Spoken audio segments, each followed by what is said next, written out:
அரபு நாடுகள் ஒரு ஸ்விட்ச் போட்டா அமெரிக்கால கார் ஓடாது, ஐரோப்பால லைட் எரியாது. அவங்க கிட்ட இருக்கிற எண்ணெய் ஒரு வெறும் பொருள் கிடையாது, அது ஒரு உலகத்தையே மிரட்டக்கூடிய ஆயுதம். ஆனா அதே உலகத்துக்கு ரெண்டாவது அதிகப்படியான உணவை உற்பத்தி செஞ்சு கொடுக்கிற இந்தியா ஏன் அதே மாதிரி ஒரு பவரை வச்சிருக்கல? நம்ம கிட்ட இருக்கிற அரிசி, கோதுமை, பால் இதெல்லாம் ஏன் உலக அரசியலை தீர்மானிக்கிற சக்தியா மாறல? இதுக்கு பின்னாடி இருக்கிற அந்த பயங்கரமான பாலிடிக்ஸ் என்ன? இத பத்தி தான் இன்னைக்கு நாம அலசி ஆராய போறோம். வணக்கம். இன்னைக்கு நாம பார்க்க போற விஷயம் ரொம்ப சீரியஸானது. உலகத்துல ரெண்டு வகையான நாடுகள் இருக்கு. ஒன்னு தங்களோட இயற்கை வளத்தை வச்சு உலகத்தையே தன் கைக்குள்ள வச்சிருக்கிற நாடுகள், உதாரணத்துக்கு சவுதி அரேபியா, ரஷ்யா. இன்னொன்னு ஏகப்பட்ட வளங்கள் இருந்தும் அதை சரியான வேல்யூ கொண்ட பொருளா மாத்த முடியாம கஷ்டப்படுற நாடுகள். அரபு நாடுகள் தங்களோட எண்ணெய ஒரு ஜியோபொலிட்டிக்கல் டூலா பயன்படுத்துறாங்க. ஆனா இந்தியா உலகத்துக்கே சாப்பாடு போடுற நாடா இருந்தும் ஏன் நாம ஒரு ஃபுட் சூப்பர் பவரா மாற முடியல? ஏன் நம்ம விவசாய பொருட்கள் உலக சந்தையில ஒரு சாதாரண விலைக்கு போகுது? இதுக்கு பின்னாடி இருக்கிற எக்கனாமிக்ஸ், குளோபல் பாலிடிக்ஸ் எல்லாத்தையும் விரிவா பார்க்க போறோம். முதல்ல நாம அரபு நாடுகளோட அந்த ஆயில் பவர் எப்படி உருவாச்சுன்னு புரிஞ்சுக்கணும்.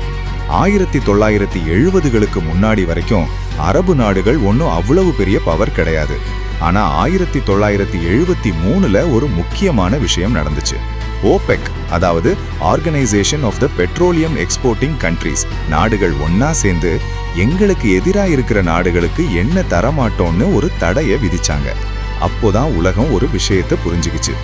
எண்ணெய் இல்லைன்னா இந்த உலகமே ஸ்தம்பிச்சிடும். அதே காலகட்டத்துல இந்தியா பஞ்சத்திலிருந்து மீண்டு வர பசுமை புரட்சி செஞ்சுக்கிட்டு இருந்தோம். அப்போ நம்மளோட இலக்கு நம்ம மக்களுக்கு சோறு போடணும் அப்படிங்கிறது மட்டும்தான். ஆனா அரபு நாடுகளோட இலக்கு உலகத்தையே நம்ம பக்கம் திருப்பணும் அப்படிங்கிறதா இருந்துச்சு. இங்க தான் ஒரு முக்கியமான வித்தியாசம் இருக்கு. எண்ணெய் அப்படிங்கிறது ஒரு பாயிண்ட் ரிசோர்ஸ், அதாவது ஒரு குறிப்பிட்ட இடத்துல தோண்டுனா கிடைக்கும். அதை ஒரு அரசாங்கம் முழுசா கட்டுப்படுத்த முடியும். ஆனா விவசாயம் அப்படிங்கிறது டிஃப்யூஸ் ரிசோர்ஸ். இது கோடிக்கணக்கான விவசாயிகளோட கையில இருக்கு. இதை கட்டுப்படுத்துறது கஷ்டம். இன்னைக்கு தேதிக்கு இந்தியா உலகத்துல பால் உற்பத்தியில நம்பர் 1, அரிசி கோதுமை உற்பத்தியில நம்பர் 2, பழங்கள் மற்றும் காய்கறிகள் உற்பத்தியிலும் டாப் லிஸ்ட்ல இருக்கும். ஆனா இவ்வளவு இருந்தும் ஏன் நம்மால உலகத்தை மறட்ட முடியல? உள்நாட்டு தேவை, டொமஸ்டிக் கன்சம்ஷன். சவுதி அரேபியாவோட மக்கள் தொகை வெறும் 3.5 கோடி தான். அவங்க எடுக்கிற எண்ணெயில 90% மேல அவங்க ஏற்றுமதி எக்ஸ்போர்ட் பண்ணிடலாம். ஆனா இந்தியா, நம்ம மக்கள் தொகை 140 கோடி. நாம என்னதான் உற்பத்தி செஞ்சாலும் முதல்ல நம்ம மக்களுக்கு சோறு போடவே அது சரியா இருக்கு. நம்ம கிட்ட இருக்கிறது சர்ப்ளஸ் கிடையாது, அது சர்வைவல். மதிப்பு கூட்டுதல், வேல்யூ அடிஷன், இதுதான் ரொம்ப முக்கியமான பாயிண்ட். அரபு நாடுகள் வெறும் கச்சா எண்ணெயை மட்டும் விற்கல, அவங்க அதை பெட்ரோல், டீசல், பிளாஸ்டிக், கெமிக்கல்னு பல உயர்தர பொருட்களா மாத்தி விற்கிறாங்க. ஆனா இந்தியா, நாம 1 கிலோ தக்காளியை 10 ரூபாய்க்கு விற்கிறோம். ஆனா அதே தக்காளியை வெளிநாடு கொண்டு போய் கெச்சப் பண்ணி நமக்கு 200 ரூபாய்க்கு விற்கிறாங்க. நம்ம கிட்ட ரா மெட்டீரியல் இருக்கு, ஆனா ப்ராசஸிங் இல்ல. இப்ப நாம கொஞ்சம் ஆழமா பார்ப்போம். ஏன் ஒரு நாடு எண்ணெயை ஆயுதமாக்க முடியுது, ஆனா கோதுமையை முடியல? எண்ணெயை நீங்க பூமிக்கு அடியிலேயே வச்சிருக்கலாம், இல்ல பேரல்ல அடைச்சு வச்சிருக்கலாம், அது கெட்டு போகாது. ஆனா தக்காளி, வெங்காயம், பால் 2 நாள்ல கெட்டு போயிடும். அதனால இந்தியாவால நீங்க எங்க பேச்சை கேட்கலன்னா நாங்க வெங்காயம் தரமாட்டோன்னு மிரட்ட முடியாது. ஏன்னா அவங்க வாங்கலன்னா அது இங்கேயே அழுகி போயிடும். நஷ்டம் நமக்குத்தான். உலக அரசியல்ல ஒரு பெரிய அநீதி நடக்குது. அமெரிக்காவும் ஐரோப்பாவும் தங்களோட விவசாயிகளுக்கு பல்லாயிரம் கோடி சலுகை தர்றாங்க. ஆனா இந்தியா தன் விவசாயிகளுக்கு சின்ன உதவி செஞ்சா கூட இது உலக வர்த்தக விதிமுறைக்கு எதிரானதுன்னு WTOல கேஸ் போடுறாங்க. இதனால சர்வதேச சந்தையில நம்ம பொருட்களோட விலை செயற்கையா குறைக்கப்படுது. இந்தியாவோட ஒரு பெரிய சாபம் என்னன்னா, நம்ம உற்பத்தி செய்யறதுல கிட்டத்தட்ட 30-40% பொருட்கள் சந்தைக்கு வர்றதுக்கு முன்னாடியே வீணாகிடுது. கோல்ட் ஸ்டோரேஜ் வசதி இல்லாததுனால விவசாயி அவசரமா விற்க வேண்டிய கட்டாயத்தில் இருக்காரு. இதனால விலையை அவரால தீர்மானிக்க முடியல. அமெரிக்காவுக்கு தெரியும் இந்தியா ஒரு பெரிய உணவு உற்பத்தி நாடா மாறிவா, அது அவங்களுடைய சோய்பீன் மற்றும் கார்ன் ஆதிக்கத்துக்கு பெரிய ஆபத்துன்னு. அதனாலதான் அவங்க இந்திய விவசாய கொள்கைகள்ல எப்பவும் தலையிட்டுட்டே இருப்பாங்க. மறுபக்கம் சீனா ஆப்பிரிக்கா நாடுகள்ல இருக்கிற லட்சக்கணக்கான ஏக்கர் நிலங்களை விலக்கி வாங்கிட்டு இருக்காங்க. எதுக்கு? எதிர்காலத்துல ஃபுட் தான் உலகத்தோட கரன்சியா மாற போகுதுன்னு அவங்களுக்கு தெரியும். இந்தியா ஏன் இன்னும் பின்தங்கி இருக்கு? நம்ம ஊர்ல விவசாயம் அப்படிங்கிறது ஒரு வாக்கு வங்கி அரசியலா மட்டும்தான் பார்க்கப்படுது. அத ஒரு இண்டஸ்ட்ரியல் ஸ்ட்ராட்டஜியா யாரும் பார்க்கல. அரபு நாடுகள்ல அராம்கோ மாதிரி ஒரு பிரம்மாண்டமான அரசு நிறுவனம் இருக்கு.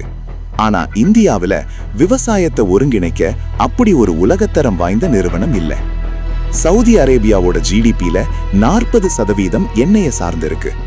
இந்தியாவோட ஜிடிபில விவசாயம் 18% தான். ஆனா 50% மக்கள் இதைத்தான் நம்பி இருக்காங்க.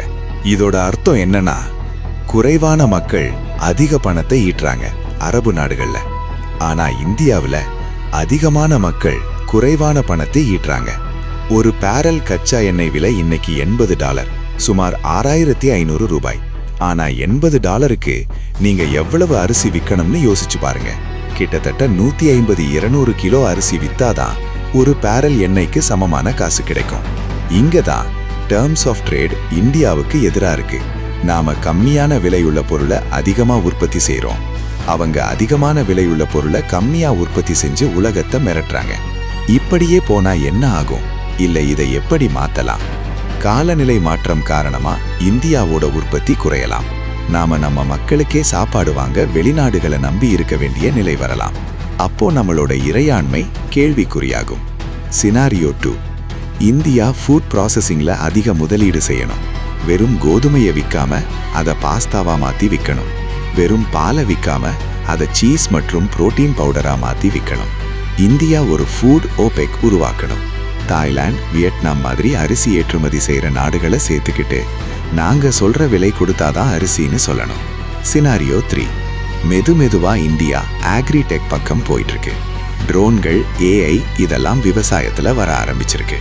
ஆனா இது உலக அரசியலை மாத்திர அளவுக்கு வேகமாயிருக்கான்னு கேட்டா இப்போதைக்கு இல்லைன்னு தான் சொல்லணும். அரபு நாடுகள் தங்களோட எண்ணெய் கிணறுகள்ல எவ்வளவு எண்ணெய் இருக்குங்கிற டேட்டாவை ஒரு ரகசியமா வச்சிருக்காங்க. அதை வச்சுதான் அவங்க விலையை ஏத்துறதோ இறக்குறதோ செய்றாங்க. ஆனா இந்தியாவில் நம்ம எவ்வளவு உற்பத்தி செய்ய போறோங்கிற டேட்டா முன்னாடியே தெரிஞ்சிடுது. இதனால உலக வியாபாரிகள் விலையை முன்னாடியே குறைச்சிடுறாங்க. இந்தியா தன்னோட அக்ரிகல்ச்சரல் டேட்டாவை ஒரு ஆயுதமா பயன்படுத்த கத்துக்கணும். எந்த நாட்டுக்கு உணவு தட்டுப்பாடு வரப்போகுதுன்னு கணிச்சு அந்த நேரத்துல நம்ம பொருட்களை அதிக விலைக்கு விற்கிற ஸ்ட்ராட்டஜிக் ட்ரேடிங் நமக்கு வேணும். கடைசியா ஒரு விஷயம், எண்ணெய் இல்லாம கூட மனுஷன் வாழ்ந்துடுவான். எலக்ட்ரிக் கார் ஓட்டலாம், சோலார் எனர்ஜி பயன்படுத்தலாம். ஆனா சாப்பாடு இல்லாம யாராலையும் வாழ முடியாது. அரபு நாடுகள் தங்களோட முடிந்து போகக்கூடிய நான் ரினியூவபிள் வளத்தை வச்சு உலகத்தை ஆள்றாங்க. ஆனா இந்தியா எங்கிட்ட இருக்கிறது மீண்டும் மீண்டும் விளையக்கூடிய ரினியூவபிள் வளம். ஆனா நாம ஏன் இன்னும் பின்னாடி இருக்கோம்? காரணம், நாம விவசாயத்தை ஒரு சேவையா மட்டும் பார்க்குறோம், அதை ஒரு பிஸ்னஸா பார்க்கல.